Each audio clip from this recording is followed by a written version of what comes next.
Hello friends, welcome to my YouTube channel Prarthana Bindaas life. आप सभी को महाशिवरात्रि की हार्दिक शुभकामनाएं। चौलाई के लड्डू बनाने के लिए सबसे पहले 1 किलो भुनी हुई चौलाई को छान लेते हैं, जिसके लिए हमें 1.25 से 1.5 किलो गुड़ लेना है। इसे हम लो फ्लेम पर पकने के लिए रख देते हैं और इसमें हम 250 ml पानी भी डाल देते हैं।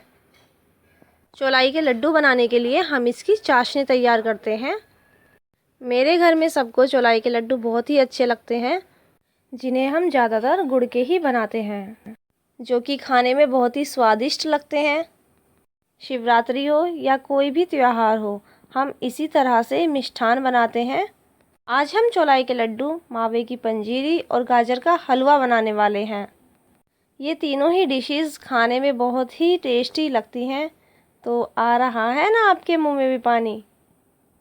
तो वीडियो को लास्ट तक देखिए और वीडियो को थम्स अप कीजिए, लाइक कीजिए और प्लीज़ मेरे चैनल को सब्सक्राइब करना बिल्कुल ना भूलें और उसके बराबर में बेल आइकन को भी दबाएं, ताकि आपको मेरी वीडियोस के नोटिफिकेशन मिलते रहें।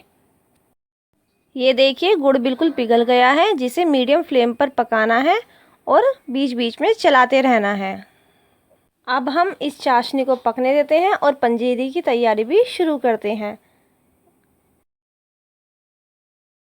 सबसे पहले हम गोले को कद्दूकस कर लेते हैं, जिसे हम पंजीरी और गाजर का हलवा दोनों के लिए ही कस लेते हैं। तो ये सुनकर आया ना आपके मुंह में भी पानी? ये मैंने इस गोले को कस लिया है। अब मैं इस चाशनी को भी ज़रा देख लेती हूँ, क्योंकि इस चाशनी पर भी तो ध्यान देना बहुत ज़रूरी है। ये हम चेक करते हैं। ये अभी एक तार की चाशनी हमारी बनी है। इसे थोड़ा और पकने देते हैं। इस तरह से हम इसे चेक कर लेते हैं। अब हमारी चाशनी भी तैयार हो चुकी है।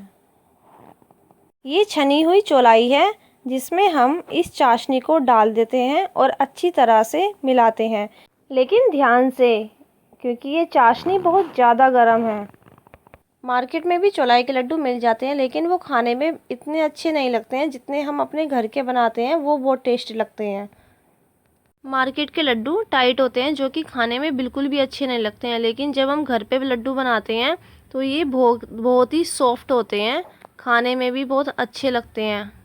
इनमें हम मीठा अपने ही अकॉर्डिंग डाल लेते हैं, कम या ज़्यादा वो हमारे ऊपर डिपेंड होता है कि हम इसमें कम या ज़्यादा कैसा हमें मीठा पसंद है।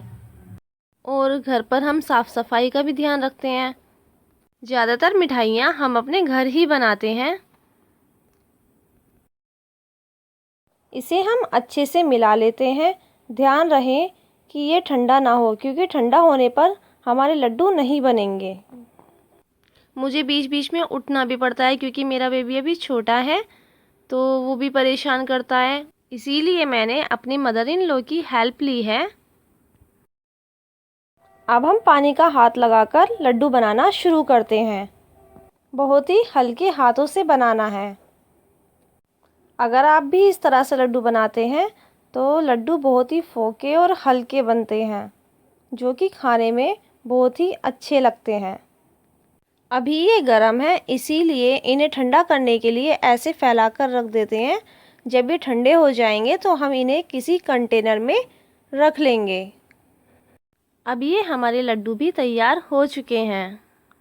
पंजीरी बनाने के लिए सबसे पहले कढ़ाई में 1 बड़ा चम्मच देसी घी डालते हैं और इसमें हम मखाने डालकर भून लेते हैं। इन्हें हम चलाते रहते हैं ताकि ये जले ना।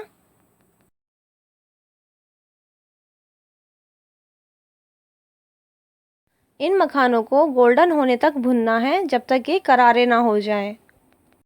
शिवरात्रि के दिन हम सभी फास्ट रखते हैं और मंदिर में जाकर पूजा भी करते हैं। ये दिन मेरे लिए बहुत ख़ास होता है, क्योंकि मैं सबसे ज़्यादा शिव जी को ही मानती हूँ और शिव जी मेरी सभी विशेष को पूरा भी करते हैं, जिन्हें मैं दिल से दुआ करती हूँ। ये हमारे क्रंची क्रंची मखाने भुनकर तैयार हो चुके हैं और इन्हें अब हम कूट लेते हैं। 1 बड़ा चम्मच देसी घी कढ़ाई में हम फिर से डालते हैं और इसमें गोंद डालते हैं। फिर उसे अच्छे से भून लेते हैं। जैसे जब हम पॉपकॉर्न को भूनते हैं तो वो खिलकर वाइट कलर के हो जाते हैं, ठीक उसी तरह से ये गोंद भी खिलकर वाइट दानेदार हो जाती है। मुझे बीच बीच में बार बार जाना भी पड़ता है, क्योंकि मेरा बेबी बार बार कभी सोता है, कभी रोता है, कभी परेशान करता है, कभी कुछ करता है, कभी कुछ करता है। तो मैं बीच बीच में काम करती हूँ और अपने बेबी को भी संभालती रहती हूँ, जिससे वो भी ज़्यादा नहीं रोता है और बेबी को ज़्यादा रुलाना भी नहीं चाहिए। अब हमारी गोंद भी भुनकर तैयार हो चुकी है, जिसे हम कूट लेते हैं। ये है मखाने, ये गोंद, ये गोला, जिन्हें हम एक साथ मिला लेते हैं।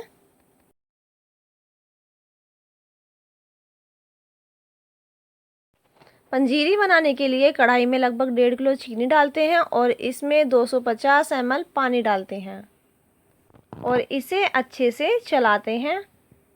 गैस को अभी मीडियम फ्लेम पर रखते हैं। जब चीनी पानी छोड़ देती है तो गैस की फ्लेम को सिम कर देते हैं और इसे चलाते हैं। जिस तरह हम अपने गुस्से के फ्लेम को लो करते हैं और लाइफ में मिठास घोलते रहते हैं, ठीक उसी तरह हमें इस चीनी की चाशनी को भी घोलते रहना है, क्योंकि लाइफ में आगे बढ़ने के लिए मिठास बहुत ही ज़रूरी होती है। और कमेंट सेक्शन में कमेंट करके आप मुझे बताइए कि आपको चौलाई के लड्डू की रेसिपी कैसी लगी। प्लीज़ ट्राई ज़रूर कीजिए।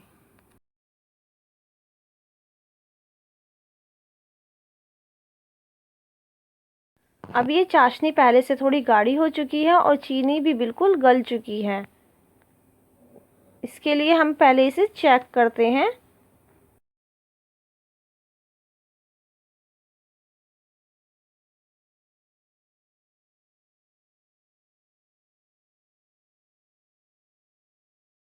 पकते पकते हमारी चाशनी अब ये जमने लगी है। इसकी पंजीरी बहुत ही अच्छी बनेगी। अब हम गैस की फ्लेम को बंद कर देते हैं। हमारी चाशनी बनकर तैयार हो चुकी है और चीनी भी बिल्कुल घुल चुकी है।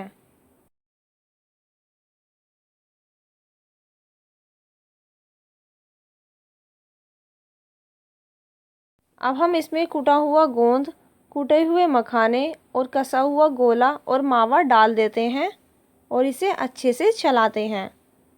अगर हम इसमें चौलाई भी डालते हैं तो इसकी पंजीरी बहुत ही सॉफ्ट बनती है, मुंह में जाते ही घुल जाती है। जिसके दांत भी नहीं होते हैं वो भी इस पंजीरी को बहुत ही आराम से खा लेते हैं। जब हम छोटे थे तब हम इन चीज़ों को खाने के लिए फास्ट रखा करते थे। हमें फास्ट का मतलब ही नहीं पता था कि क्या होता है। बस ये पता था कि फास्ट रखेंगे और नई नई चीज़ें खाने को मिलेंगी। क्या आप भी ऐसा ही करते थे? तो मुझे कमेंट करके आप ज़रूर बताएं। अब हम प्लेट पर देसी घी लगाते हैं और इस पंजीरी को फैला देते हैं। ये देखिए कुछ इस तरह से।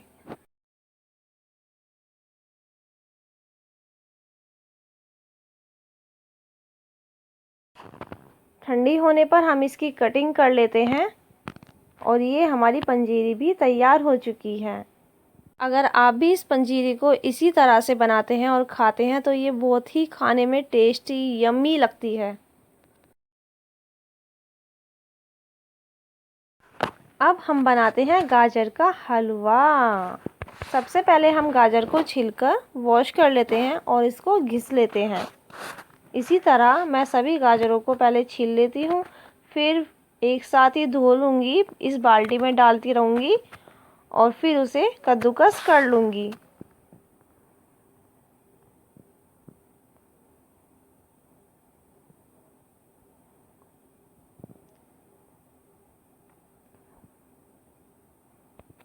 ये 3 किलो गाजर थी जिसे मैंने कद्दूकस कर लिया है।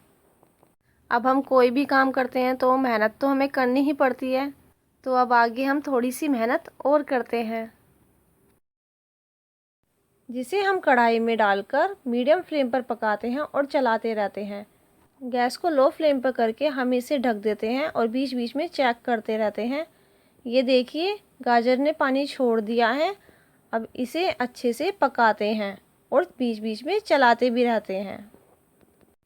जब ये अच्छे से पक जाए तो इसे चेक कर लें कि गाजर गली है या नहीं। जब गाजर पक जाए तो इसमें सभी मेवे और कसा हुआ गोला डालकर इसे अच्छे से पकने दें। ये देखने में ही इतना अच्छा लग रहा है तो सोचिए खाने में कितना टेस्टी लगेगा। मेरा तो अभी से ही मन कर रहा है कि अभी ही खा लूं।